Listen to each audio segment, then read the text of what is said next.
Hello guys, welcome to Physics Hub. Today in this video we are going to give you top 5 advices for the upcoming CSIR-NET 2024 June Physical Sciences exam. So before I start the video, let me tell you that your examination date for the CSIR-NET 2024 June has been officially announced. Exam date along with the exam timing. So let us talk about that first, then we'll talk about the top 5 advices which you must follow to get a secure rank or a good exam in your CSIR-NET exam. So let's look at the notice released on 16th of July 2024. Advance intimation of examination city allotted to the applicants as per revised schedule of the joint CSIR examination.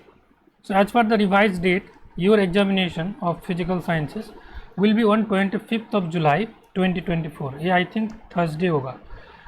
Physical sciences, you can check the day, and your exam will be between 9 a.m. to 12 p.m. so early in the morning, so you have to wake up very early. So this is about this, and the city intimation slip has revised city intimation slip has been given to you previously. I think before the cancellation of the exam, the postponement of the exam, you are given some city intimation slip. Now they have released revised city intimation slip, so you have to download the updated city intimation slip from this website, https://csirnet.nta.ac.in. this is not your admit card will be issued maybe 2-3 days before examination. You will get to know about the exam city. Okay, so you must check your exam city and book the tickets accordingly, and try to book your tickets one day before the examination. Okay, don't do overnight journey and give your examination in the morning. That is not a good idea. Now let us talk about the 5 very important advice which I would like to give you. I know most of you have revised your strategy to qualify this exam. If you have already like prepared a strategy from your preparation or from your guide or from anywhere else, stick to that. Okay, now these advices are in general will be useful for those students mainly who have not prepared any strategy, or those who have already prepared the strategy, that those students will also get benefited from this. So this one I would like to tell you, because previously I have seen few students, they got very good marks in part C. I think more than 50 marks in part C, but still they could not qualify the CSIR-NET. What could have gone wrong in their case? As far as I can sense, that they have given their entire time in part C, in solving questions from part C, and at the end they were not able to solve the easier questions which are there in part A and part B. So my advice to all of you will be, start with part A.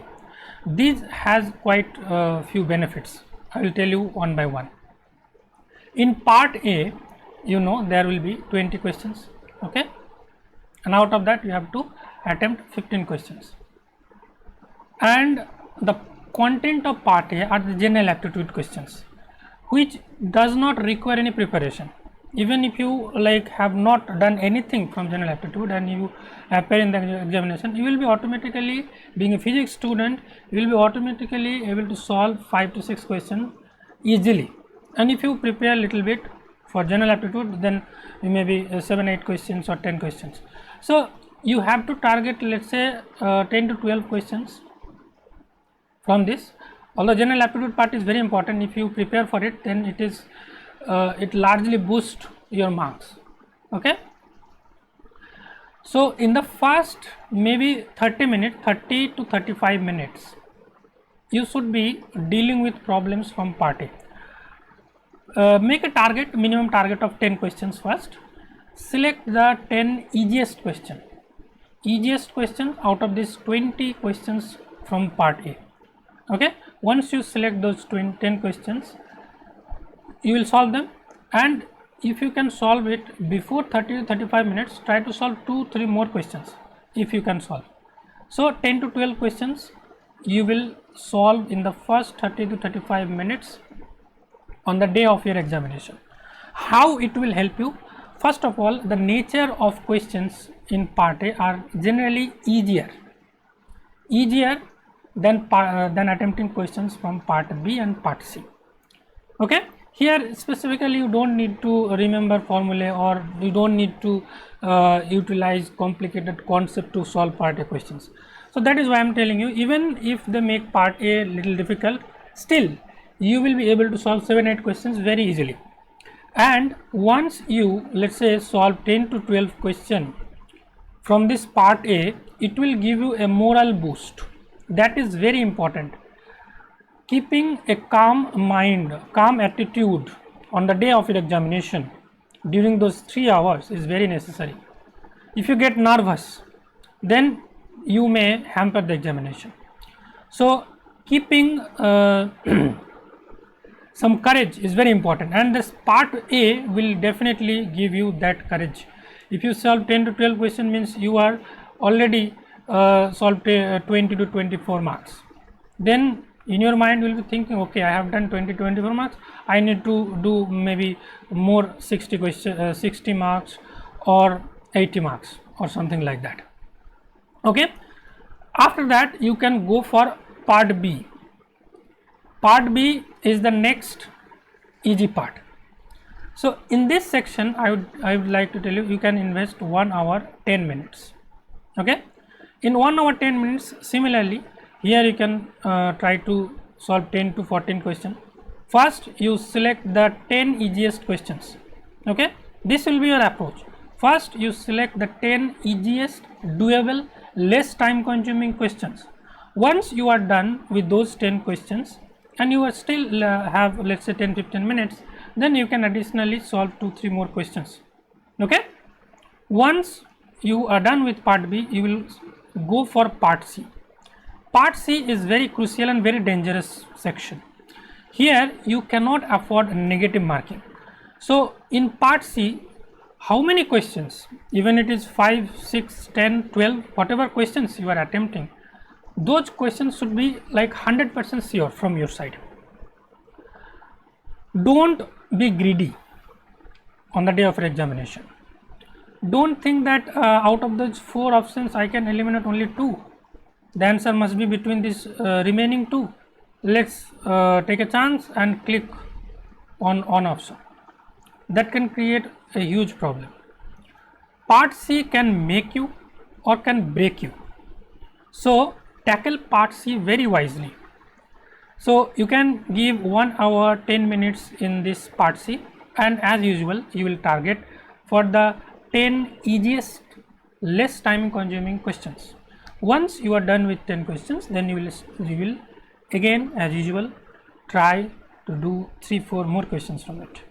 And at the end of the day, if you follow these things, you will be attempting, let's say, 100 to 110 or 120 based upon your preparation. Okay, and look, don't keep this criteria like 10 questions or 12 questions very rigid. On the day of your examination, you do not know what is the level of questions. If the level of question paper is easy, then 10 will not give you fruitful result. There you have to attempt more. And if you think the question paper is very difficult, then even 10 will do your job. So you have to be mentally prepared, keeping an average attempt as an average target. Average target is the standard target of 10. Okay, if the paper is easy, you will increase 2-3 plus 2 or plus 3 questions in each section. Okay, if it is very difficult, then you will at least try to achieve this 10. Okay, so I hope you have understood my point. If you have any question regarding this particular advice, you can comment down below. Let's go for, okay, so 1 hour 10 minutes, 1 hour 10 minutes, and here 30 to 35 minutes. I think at the end you may get around 5 to 10 minutes. In those 5 to 10 minutes, you will just quickly go through the question you marked for review, right? Marked for review. Those questions you will see. If you are able to do it, just click on it, or if you think that I'm not sure about it and you have still marked, try to you have to unmark them, otherwise those questions will be counted. So you have to take a decision in the last maybe 5-10 minutes for this marked for review. It's the exam will be on online mode, so you can easily identify which questions are kept for marked for review. Okay, so in those very small timing you have to do all those things. Okay, accuracy should be your utmost priority in this examination. If you can be very honest about that accuracy, then cracking this examination is very easy. And those greedy people, greedy students, those who do not bother about accuracy, cracking CSIR-NET exam will be next to impossible to them. Okay, you have to be very confident with your answer, what logic you are doing, what calculation, how calculation you have done. The second point is revise, practice and recall.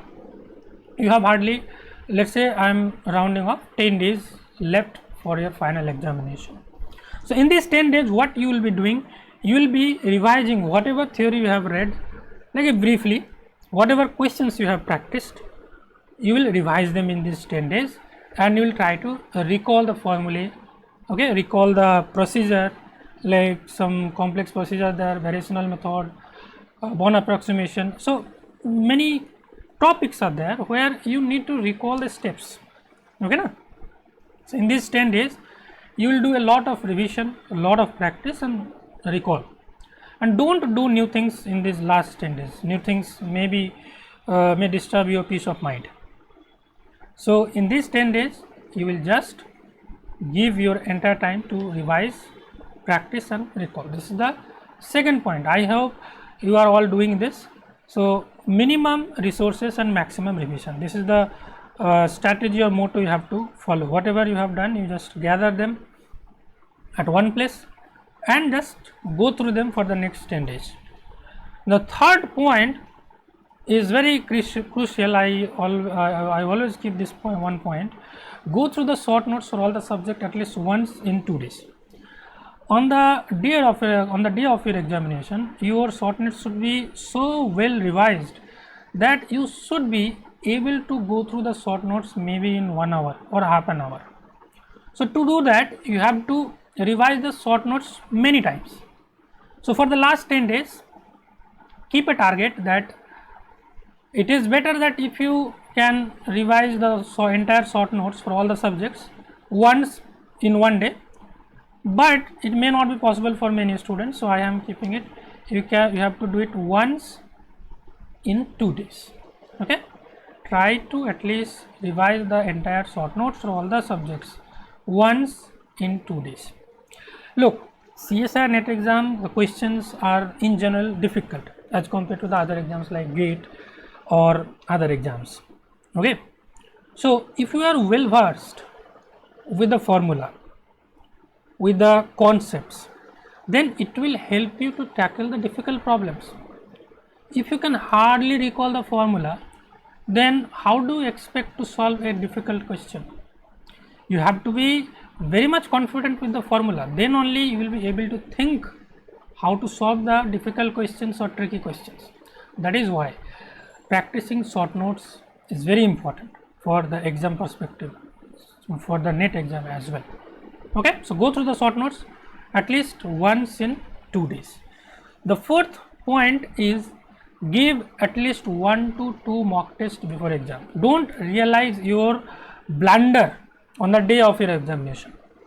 So give at least 1 or 2 mock tests before exam. It is advisable to give mock test like once in every 2 days for the last 10 days, or if possible you give mock test every day, at least 5 to 7 mock tests every day. Maybe you can stop giving the mock test 2-3 days before your examination, but if you are not willing to do that, at least make sure that you give 1 to 2 full length mock tests. I am talking about not part length mock test, full length mock test before your exam. This will how this will help you? It will help you what is your weak points, how you should act on the final exam, so that you can avoid blunders. Blunders, like, why I am using this term blunder, because let's say you are not giving any mock test and you are directly appearing in the final exam, then on that day you are realizing something, that one mistake is like hampering your whole exam, and you are thinking in mind that if I could give one mock test, I could have understood this particular issue and I could have worked on it, and I would not have repeated it in this examination.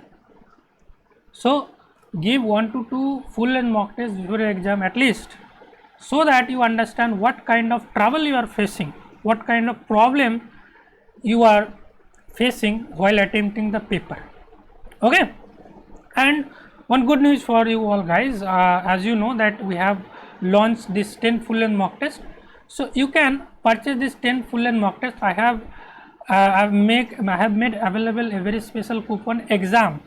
If you apply this coupon exam, you will get around 55% off.